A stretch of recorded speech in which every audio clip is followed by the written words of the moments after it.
अपने Chrome browser को use कर रहे हो और आपके सामने कुछ इस तरह का एरर शो होता है, this site can't be reached. तो आप इस एरर को, आप इस प्रॉब्लम को कंप्लीटली सॉल्व कैसे करेंगे? जैसे मैं आपको यहाँ पे पहला मेथड बताता हूँ कि पहला मेथड में आपको करना क्या है। विंडोज की स्टार्ट मेन्यू में जाना है और यहाँ पे आपको अपने विंडोज को एक बार रीस्टार्ट कर लेना है, क्योंकि रीस्टार्ट करने से भी कभी कभी क्या होता है, ये जो प्रॉब्लम है ये प्रॉब्लम सॉल्व हो जाता है। तो आपको एक बार अपने सिस्टम को, अपने विंडोज को एक बार रीस्टार्ट कर लेना है और रीस्टार्ट करने के बाद आपको चेक करना है कि आपका जो प्रॉब्लम आ रहा था गूगल क्रोम में वो आपका प्रॉब्लम सॉल्व हुआ है कि नहीं।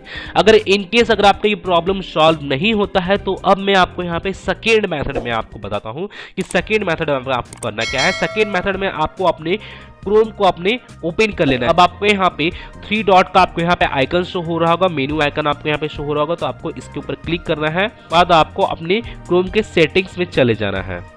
लेफ्ट साइड की ओर आपके यहाँ पे पैनल आपको यहाँ पे शो हो रहा होगा, तो आपको इस पैनल में आपको यहाँ पे प्राइवेसी एंड सिक्योरिटी वाले ऑप्शन में चले जाना है। बाद आपको इसे स्क्रॉल डाउन करना है और आप यहाँ पे जैसे देखोगे यहाँ पे आपको क्लीन ब्राउजिंग डेटा का आपको यहाँ पे एक ऑप्शन शो हो रहा होगा, तो आपको इस ऑप्शन में चले जाना है। इस ऑप्शन में जाने के बाद अब आपको करना है क्या, जैसे आप यहाँ पे देखोगे यहाँ पे टाइम रेंज आपको यहाँ पे शो हो रहा होगा, तो यहाँ पे मैं करने ये वाला हूँ कि आपको यहाँ पे अपने हिस्ट्री को, ब्राउजिंग हिस्ट्री को, कुकीज को, साइट डेटा को, जो कैचे वगैरह आपका जो फुल हो गया है, आपको उन सभी को यहाँ पे आपको क्लीन करना है।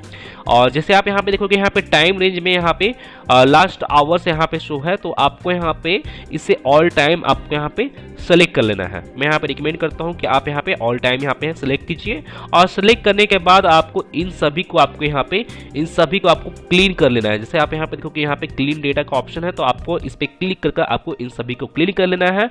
और क्लिक करने के बाद आपको करना क्या है, जैसे आप यहाँ पे लेफ्ट साइड की हुई देखोगे यहाँ पे आपको रीसेट एंड क्लीनअप आपको यहाँ पे एक ऑप्शन शो हो रहा होगा, तो आपको इस रीसेट एंड क्लीनअप वाले ऑप्शन में चले जाना है। Restore settings to their original defaults का आपको यहाँ पे ऑप्शन होगा, तो आपको इस ऑप्शन पे क्लिक करना है और यहाँ पे आपको अपने क्रोम को यहाँ पे रीसेट कर लेना है। और रीसेट करने के बाद जैसे मैं आपको बता दूं कि रीसेट करने के दौरान जो भी आपका कुकीज़ वगैरह है या टेम्पोररी साइट डेटा वगैरह है वो आपका डिलीट हो जाएगा। जैसे आप यहाँ पे देखोगे यहाँ पे डिलीट हो जाएगा। जो भी सेटिंग्स वगैरह है या शॉर्टकट्स वगैरह आप क्रिएट किए हो क्रोम में वो सभी आपका यहाँ पे रिमूव हो जाएगा। जो भी एक्सटेंशन वगैरह ऐड किए हो वो आपका डिसेबल हो जाएगा। तो आपको यहाँ पे इसे रीसेट कर लेना है। थर्ड मेथड में आपको यहाँ पे बताता हूँ कि थर्ड मेथड में आपको करना क्या है।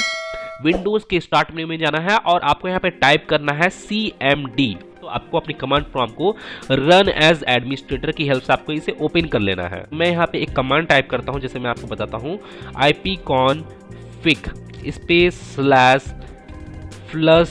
/+dns और आपको यहाँ पे इंटर प्रेस करना है और आपका जो DNS है वो आपका फ्लश हो जाएगा, कैचे वगैरह है वो आपका रिजॉल्व हो जाएगा। जैसे आप यहाँ पे देखोगे यहाँ पे successfully flush the DNS resolve cache आपको यहाँ पे शो हो रहा है।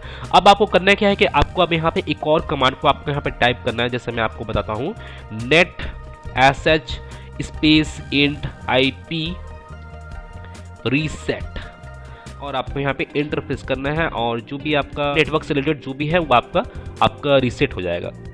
हाँ, रीसेट होने के बाद अब आपको करना क्या है कि आपको यहाँ पे इसे एग्जिट यहाँ पे टाइप करना है और यहाँ पे आपको एक बार अपने विंडोज को एक बार रीस्टार्ट कर लेना है। और रीस्टार्ट करने के बाद आपको चेक करना है कि आपका जो प्रॉब्लम है, आपको गूगल क्रोम में जो प्रॉब्लम आ रहा है, शो हो रहा है, वो प्रॉब्लम आपका सॉल्व हुआ है कि नहीं। अब मैं आपको यहाँ पे फोर्थ नंबर मेथड में आपको बताने वाला हूँ। तो फोर्थ नंबर मेथड में आपको करना ये है कि आपको अपने लैपटॉप के कीबोर्ड पे या आपको अपने सिस्टम के कीबोर्ड पे Windows+R बटन को प्रेस करना है। तो जैसे मैं यहाँ पे कमांड टाइप करता हूँ ncpa.cpl यहाँ पे टाइप करना है और टाइप करने के बाद आपको इसे ओके करना है। आपको अब करना क्या है कि अगर आप यहाँ पे इंटरनेट की हेल्प से अगर आप नेट वगैरह आप यूज़ कर रहे हो, इंटरनेट वगैरह यूज़ कर रहे हो, तो आपको इसके ऊपर राइट क्लिक करना है।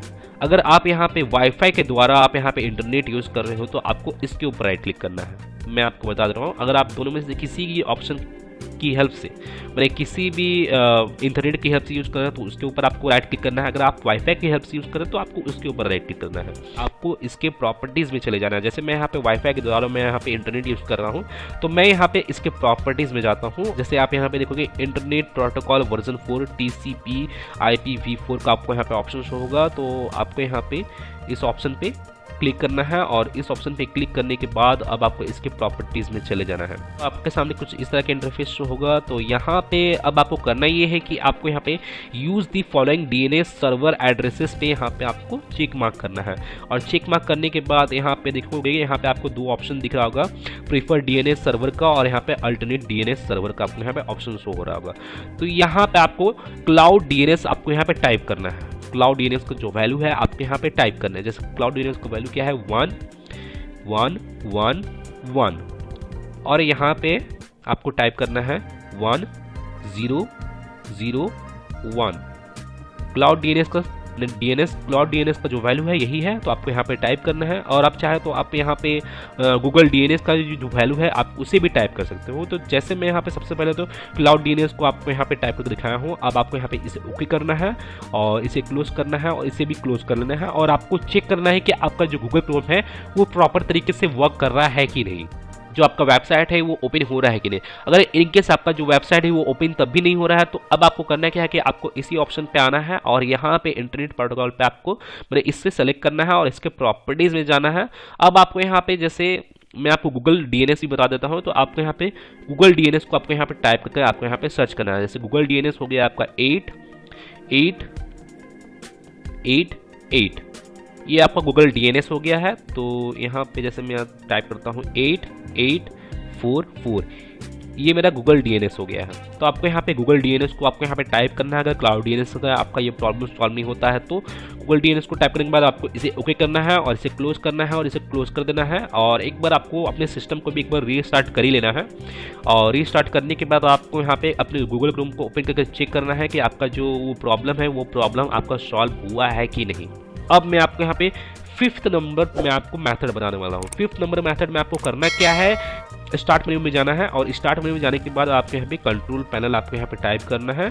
कंट्रोल पैनल को आपको यहाँ पे ओपन कर लेना है। जैसे मैं यहाँ पे इस रिकवरी वाले ऑप्शन में जाता हूँ, आप यहाँ पे देखोगे यहाँ पे आपको ओपन सिस्टम रिस्टोर का आपको यहाँ पे ऑप्शन शो होगा, तो आपको इस ऑप्शन में भी चले जाना है। जैसे आप यहाँ पे देखोगे यहाँ पे सिस्टम रिस्टोर से रिलेटेड कुछ इस तरह के इंटरफेस शो हो रहा है। और यहाँ पे मेरे केस में यहाँ पे क्या हो रहा है कि यहाँ पे मेरा सिस्टम रिस्टोर में यहाँ पे कुछ एरर यहाँ पे शो हो रहा है। और इन केस अगर आपके सामने भी कुछ इस तरह का एरर शो होता है तो इसके रिगार्डिंग भी मैं एक ऑलरेडी सेपरेट वीडियो बनाया हूँ और आप उस वीडियो को वॉच कर सकते हो। और मैं उस वीडियो का लिंक अपने इस वीडियो के डिस्क्रिप्शन में और ऊपर आई बटन पे दे दिया हूँ, तो आप उस वीडियो को जाकर वॉच कर सकते हो और आप इस एरर को, इस प्रॉब्लम को आप सॉल्व कर सकते हो। अगर इन केस अगर आपके सामने कुछ इस तरह का एरर शो नहीं होता है कि आपको यहाँ पे इसे नेक्स्ट करना है और नेक्स्ट करने के बाद और आपके सामने कुछ डेट आपके सामने शो होगा 2 3 4 या हो सकता है सिंगल डेट भी शो हो। तो आपको करना क्या है कि आज के डेट के नियरली आपको वहां पे किसी एक डेट को आपको वहां पे सेलेक्ट करना है और सेलेक्ट करने के बाद उसे नेक्स्ट करना है।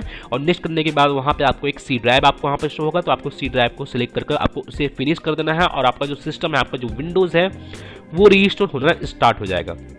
जिन लोग को मालूम नहीं है कि रीस्टोर करने से क्या होता है, तो मैं उन लोग को बता दूं कि रीस्टोर करने से क्या होगा कि आपका जो सिस्टम है वो सिस्टम आपका 1-2 दिन पीछे चला जाएगा, मतलब पास्ट में चला जाएगा। जैसे फॉर एग्जांपल के तौर पे जैसे आप समझिए कि ये जो प्रॉब्लम है, जो आपको गूगल क्रोम में जो प्रॉब्लम आ रहा है, site can not be reach का जो प्रॉब्लम आ रहा है, वो प्रॉब्लम आपका आज से आ रहा है और कल ये प्रॉब्लम नहीं था। तो यहाँ पे आप अपने सिस्टम को रीस्टोर कर दें, आपका जो सिस्टम है, आपका जो विंडोज है वो 1-2 दिन पीछे जाएगा, तो आपका जो सिस्टम है वो एज इट इज़ वैसा ही हो जाएगा। मैंने उस डेट के अकॉर्डिंग जो भी आप यहाँ पे डेट सेलेक्ट करोगे, जिस डेट को आप यहाँ पे सेलेक्ट करोगे उस डेट के अकॉर्डिंग आपका जो सिस्टम है वो उतना दिन पीछे चला जाएगा। और उतना दिन पीछे जाने का मतलब ये है कि आपका जो सिस्टम है वो एज इट इज़ वैसा ही हो जाएगा जैसा आपका 2-3 दिन पीछे जैसा भी था। और आपका अगर ये प्रॉब्लम नहीं था 2-3 दिन पहले, तो ये प्रॉब्लम आपका सॉल्व भी हो जाएगा। तो यहाँ पे आपको अपने सिस्टम को रीस्टोर कर लेना है। और मैं आपको बता दूं कि रीस्टोर होने में यहाँ पे किन्हीं लोगों का 30 मिनट का भी टाइम लग जाता है, किन लोगों को 1 आवर 2 आवर 3 आवर और किन्हीं लोगों को 4 आवर 5 आवर का भी किन्हीं लोगों को टाइम लग जाता है। तो आपको यहाँ पे जरा पेशेंस रखना है और यहाँ पे आपको वेट करना है।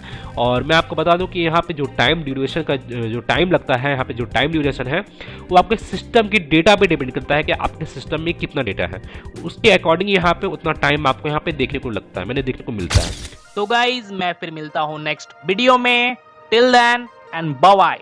और एक बात और, सब्सक्राइब बटन पे 2-3 फैट लगा दीजिएगा जिससे सब्सक्राइब हो जाए और घंटी वंटी गिर जाए।